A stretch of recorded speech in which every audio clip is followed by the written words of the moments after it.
ते दिल्लीत पावसानेही जोरदार हजेरी लावली होती। विसर्जनाच्या मिरवणुकीत सहभागी झाला आमचा रिपोर्टर आशिष दीक्षित। मुंबई आणि पुण्यासारखाच उत्साह इथे दिल्लीमध्ये सुद्धा पाहायला मिळतोय। इथे सुद्धा विसर्जनाचा तोच उत्साह आहे।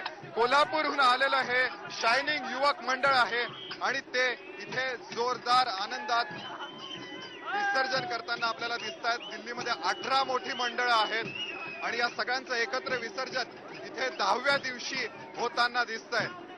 जोरदार उत्साह आहे।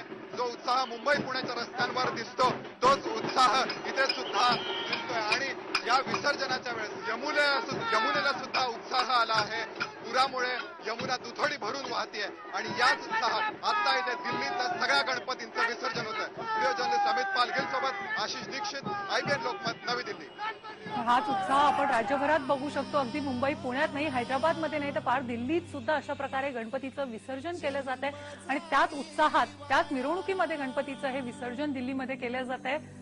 आपण बघू शकतो दिल्लीत अशा प्रकारे काही घरगुती गणेशोत्सव असतात, त्या गणपती असतात, त्याचबरोबर काही सार्वजनिक गणपती असतात, त्या गणपतींचं आज विसर्जन होतं आणि त्यात मुंबई पुण्यामध्ये जो उत्साह आपल्याला दिसून येतो तोच उत्साह दिल्लीमध्ये सुद्धा दिसून येतोय।